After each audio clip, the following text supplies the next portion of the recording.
how's this little book that's called Dig In that I used with my middle and high school students inspired us for such well-rounded work with a video on a very similar topic.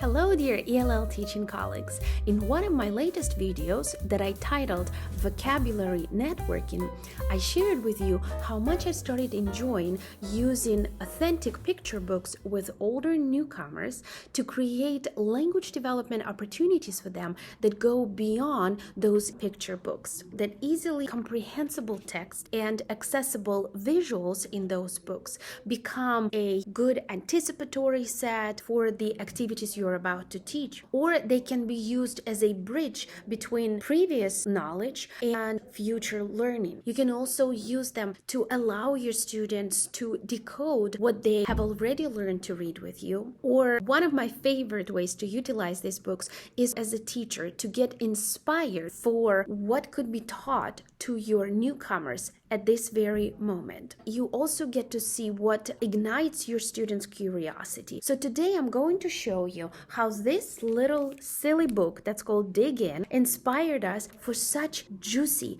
and well-rounded work with a video on a very similar topic.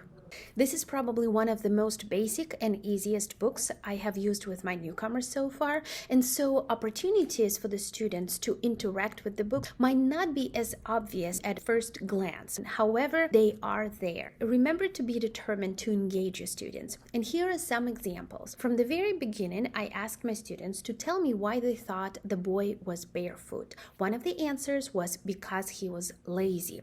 I wrote the word lazy on a big whiteboard and had my students write that word on their little individual whiteboards that we always have, by the way, when we do these readings. Please remember the word lazy, because in a little bit I'm going to show you how these natural, authentic, relaxing, and relaxed reading of picture books lend themselves into creating something to lean on for our students later on when they are working on something harder and more sophisticated. Another way to engage your students while reading these basic books is to draw their attention to the grammar of the text in the book. I asked my students to reread such sentences as "Pillbug curls," "I dig," "The rock sits," and there we identified subjects and predicates. We want to start helping our students build that terminology and also the skill of identifying important building blocks within sentences so they can also start making their own sentences. And of course, His Majesty Earthworm. I saw how my students' eyes lit up when we started talking about worms. I asked them whether they thought worms were good or bad for the earth. We all concluded that they were good, and then I introduced the word beneficial. We talked about how because worms poop, they give the soil good food, or another word is nutrients. That was another word we wrote down. And then I drew a bridge to us, people, to make connections. I asked them where we get our nutrients. And so when we finished reading this book, I realized that the topic of worms actually could be a giant springboard for other topics and ideas. And so I followed that up by watching a video and completing a text-related work packet that I'm more than happy to share with you. Just remember that I'm still experimenting and polishing this craft of working with a harder text with beginning students. As I have just mentioned, I wanted to extend the basic, almost leisure reading of the Dig In book into a richer language development activity. I found this video. It's only 4 minutes and 33 seconds long. You can turn on the English captions. It is super fast-paced, but I will show you how I broke it down, and also it has very nice visuals that are accompanied by labels and titles. So when we watch videos like that or read texts, I try to be very clear and very intentional about my goals. The 3 overarching goals for me with this activity were: number 1, for my students to pick up new academic content. Number 2, while they were learning the content, I wanted for them to learn new topic-related vocabulary. And number 3, I wanted for my students to also complete tasks tasks and assignments that are very typical for American school across subjects and grades. Let me briefly walk you through this packet so you can also see how we worked with this video. I called it Newcomer Language Development Activity built around a video, but you can use very similar approaches with a print text. I recommend the following steps. Read a picture book or a text with visuals to gently immerse your students into the topic.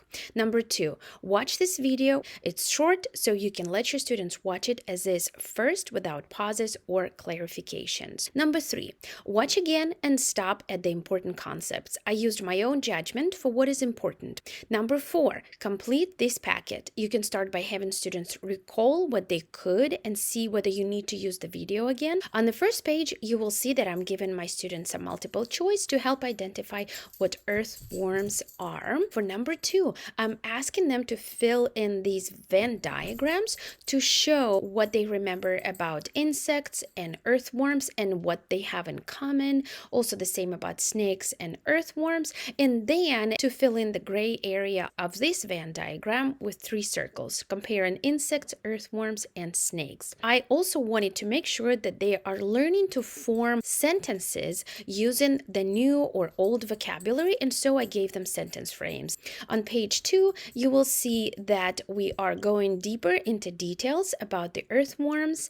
For number 8, I'm asking students to try to identify which body parts help them survive. It was in the video. I am first asking them to draw the parts on this blank worm and also to label them, and then to write a sentence following this model. The mouth helps earthworms survive because they use it to eat. We can say the skin helps earthworms survive because they use it to breathe. For number 4, I wanted to introduce the word functions. So I gave this example. The dirt is important to earthworms in 2 ways, or another way to say that, the dirt performs 2 functions. So then they would name the 2 functions and then they would illustrate to make sure that we are clear about these functions. Oh, here, remember the word lazy. So in the video, I had no idea that was going to happen. The author said the earthworms are hardworking. So I wanted to introduce the term of opposite. What is the opposite of hardworking? And they remembered the word lazy because it was actually their idea to say that the boy in the book we read did not have any shoes because he was lazy. So most of them identified it without any issues. While we were on the topic of comparing different terms, I decided to introduce synonym. The speaker in the video kept using the word dirt, but we read the word soil in the book. So here we are leaning on that word from the basic book to introduce the word synonym because the video has the word dirt in it. Compost. Yes, this was fun. They had to draw pictures of the content of the compost. This is where we also talked about the worms' poop.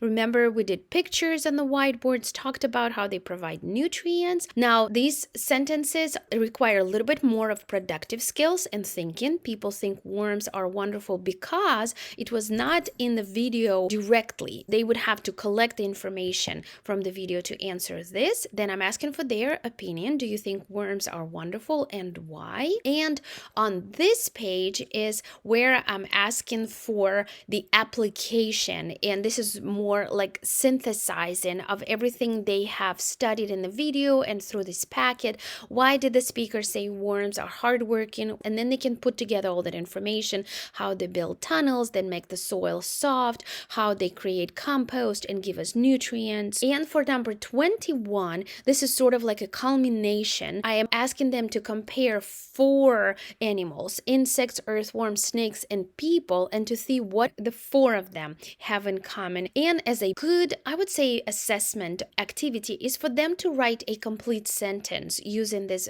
diagram. Remember, they have been writing complete sentences using Venn diagrams on the previous pages, so they should be able to do that. So like I said, this packet is for you to use. The link will be underneath my video. In the description box below, I also put a link to my free template that I created to introduce and practice very basic story elements with my newcomer and beginner students. I wanted them to start interacting with characters, settings, problems, and so on, even if they only know very basic survival English vocabulary. You can use this packet with as low of books as decodable phonics, picture books, and all the way up to more complex fiction texts from books and stories. Please stay in touch and stay tuned. Remember that on my channel Alyona's Class Live, I have close to 200 videos, and about half of them are devoted to ELL teaching. To easily navigate my channel, please click on the word playlist, and here you can find ELL student interactive vocabulary lessons. If you are watching this in fall, you might enjoy and find useful my Halloween vocabulary lesson and a writing lesson where I teach how to use traffic lights strategy. And then another playlist is called ELL Teachers with all of my tutorials. Last but not least, please remember that I have this Google spreadsheet titled Alyona Green's ELL Resources by Skills and Topics, free and paid. Here on the left side, you will see the name of my resource, and then on the right side, you will have the link to it. Thank you so much for watching. All of the information is in the description below. Happy teaching, everyone.